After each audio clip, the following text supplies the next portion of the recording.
তো আপনাদের মাঝে আরেকটি প্রোডাক্ট দেখানোর জন্য আজকে ভিডিওটি করলাম। তো এর আগেও আমি একটি ভিডিও করেছিলাম, সেটা হচ্ছে মিনিসিজের একটা স্পিকার D7 নিয়ে। তো এটা হচ্ছে একটু ভিন্ন টাইপের। তো এটার মডেলটি হচ্ছে মাইক্রোপ্লাসের T20। তো এটা দেখতেই পারছেন, দেখতে সেম ওই প্রোডাক্টের মতোই, সাইজটাও তেমন বড় না, একই রকম। কিন্তু এটার সাউন্ড কোয়ালিটিটা একটু ভালো, ওইটার চেয়ে এটা আর একটু ভালো। তো দেখতেই পারছেন এটার ডিটেলসটা এখানে দেওয়া আছে।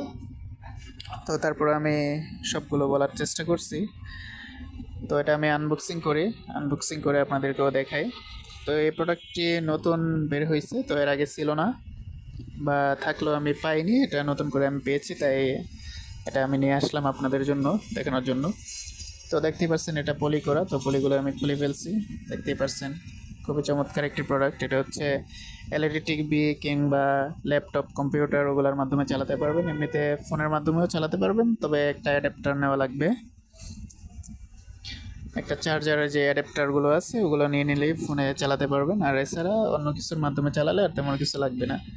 তো যে ভিডিওটি দেখিয়েছিলাম এর আগে, তো ওইটার মধ্যে এটা সেম, শুধু স্পিকারগুলো একটু বড় যাতে সাউন্ড কোয়ালিটিটা একটু বেশি পায়। এছাড়া বাকি সব কিছু একই রকম দেখতে।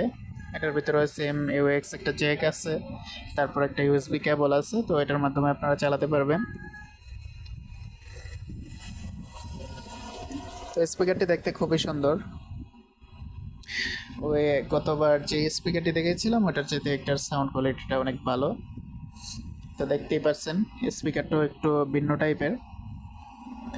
আর এটার পিছনের পারে দেখতে পাচ্ছেন একটা ছিদ্র দেওয়া আছে, এটা আসলে বেশি বেস দেয়, বেশি সাউন্ডের, তো এই কারণে এটার পিছনেও একটা ছিদ্র দেওয়া আছে যাতে এটার ভিতরে বাতাসটা বের হতে পারে। তো এই স্পিকারটির সম্বন্ধে আরও কিছু জানার থাকলে আপনারা কমেন্ট করতে পারেন, আমি বিস্তারিত আরও বলে দেবো।